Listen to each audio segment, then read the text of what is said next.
Hi, it's Devoshmita. Welcome back to our channel. বাহির পানে চোখ মেলেছি বাহির পানে। নতুন ডেস্টিনেশনের সাথে নতুন ব্লগ নিয়ে আজকে আমি আবার চলে এসেছি।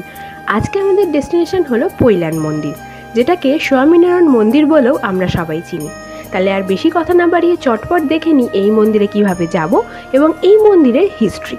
110 বিঘা জমির ওপর দিল্লির অক্ষয়ধাম মন্দিরের আদলে তৈরি করা হয়েছে এই মন্দির। ইতিহাসে কথিত আছে ভগবান স্বামীনারায়ণ গঙ্গাসাগর যাওয়ার সময় একবার এই স্থানে এসেছিলেন। ওনার স্মরণেই এইচ ক্রমক স্বামী মহারাজ 2014 সালে এই মন্দির নির্মাণ করেন। মন্দিরের মূল প্রবেশদ্বারের বাঁদিকে রয়েছে একটি জলাশয় এবং সেখানে রয়েছে প্রচুর মাছ।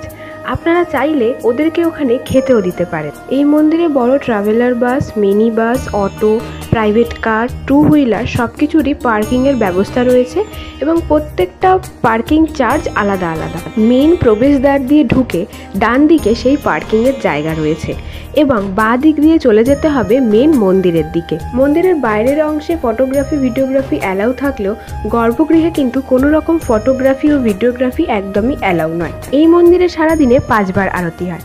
সকাল 6টায় মঙ্গল আরতি, সকাল 7:30টায় শৃঙ্গার আরতি, বেলা 11:15 হয় রাজভোগ আরতি, সন্ধে 6:45 হয় সন্ধ্যা আরতি এবং রাত্রির 8টায় হয় শয়ন আরতি। মেন মন্দির এরিয়ায় ঢোকার আগে বাঁ দিকে রয়েছে একটি ছোট্ট মাঠ, যেখানে বাচ্চাদের জন্য দোলনা, খেলাধুলোর ব্যবস্থা রয়েছে। মেন মন্দির এরিয়ায় ঢুকতেই প্রথমে দেখা যাবে শ্বেত পাথরের এই বড় পদচিহ্নটি। কলকাতা ছাড়াও ভারতের বিভিন্ন জায়গায় এবং ভারতের বাইরেও অনেক জায়গায় রয়েছে এই স্বামীনারায়ণ মন্দির। পুরোপুরি স্যান্ডস্টোনের তৈরি এই মন্দিরে রয়েছে রাজস্থানী আর্কিটেকচার। রাজস্থানের নানা রকমের শিল্পশৈলী দিয়ে তৈরি হয়েছে এই মন্দির। সকালবেলা সূর্যের আলোয় এই মন্দিরের সৌন্দর্য আর রাত্রিবেলা লাইটের আলোয় এই মন্দিরের সৌন্দর্য অপূর্ব, যা দেখলে মন প্রাণ সব কিছু জুড়িয়ে যায়।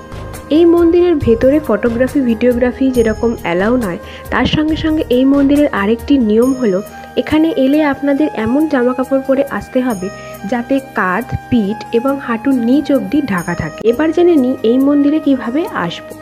মন্দিরে আসতে গেলে ধর্মতলা থেকে কাকদ্বীপ বা নামখানাগামী যে কোনো বাসে উঠে বেহালা ঠাকুরপুকুর পেরিয়েই 45 মিনিটের মধ্যে পৌঁছে যাবেন গন্তব্যে।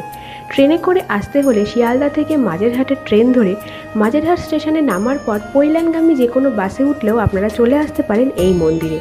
সোনারপুরের দিক থেকে আসতে হলে SD5, মুকুন্দপুরের দিক থেকে আসতে হলে SD16 এই রুটের ওপর দিয়েই যায়। সব বাসই একদম মন্দিরের সামনেই আপনাকে নামাবে এবং বাড়ি যাওয়ার সময় মন্দিরের উল্টো ফুট থেকেই আপনি আপনার বাড়ি যাওয়ার যে কোনো বাস পেয়ে যাবেন। এই মন্দিরের গায়ে খোদাই করা রয়েছে রাজস্থানী চিত্রর সঙ্গে নানা রকম ঐতিহাসিক চিত্র ও হিন্দু দেবদেবীর মূর্তিও।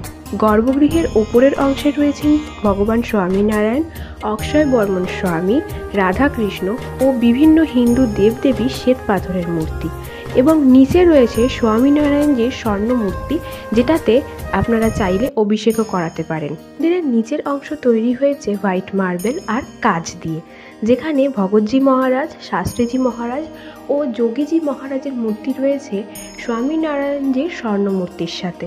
এখানে গো সেবা করা হয়, যার জন্য ডোনেশন দিতে হলে ওদের রেট লিস্ট অনুযায়ী আপনাদের ডোনেশন দিতে হবে।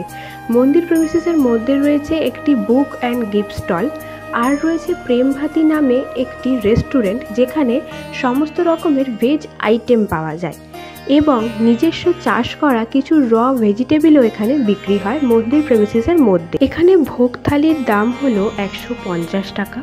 সকাল 9টা থেকে তার কুপন দেওয়া শুরু হয়, যতক্ষণ কুপন থাকে কুপন বিলি করা হয় এবং রয়েছে খিচুড়ি ভোগ, যার দাম হলো 45 টাকা। আমরা ওখানে সন্ধে অবধি ছিলাম, কারণ সূর্যের আলোর পাশাপাশি লাইটের আলোতেও এই মন্দিরের যে অপূর্ব রূপ তা দেখার চান্স মিস করা একদমই ঠিক নয়।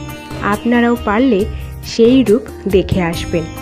আর ওয়ান ডে ট্যুরে এই জায়গাটা তো অবশ্যই ঘুরে যান, আপনাদেরও আমার মতোই ভালো লাগবে। আজকের পৈলান মন্দিরের ভিডিও এই পর্যন্তই।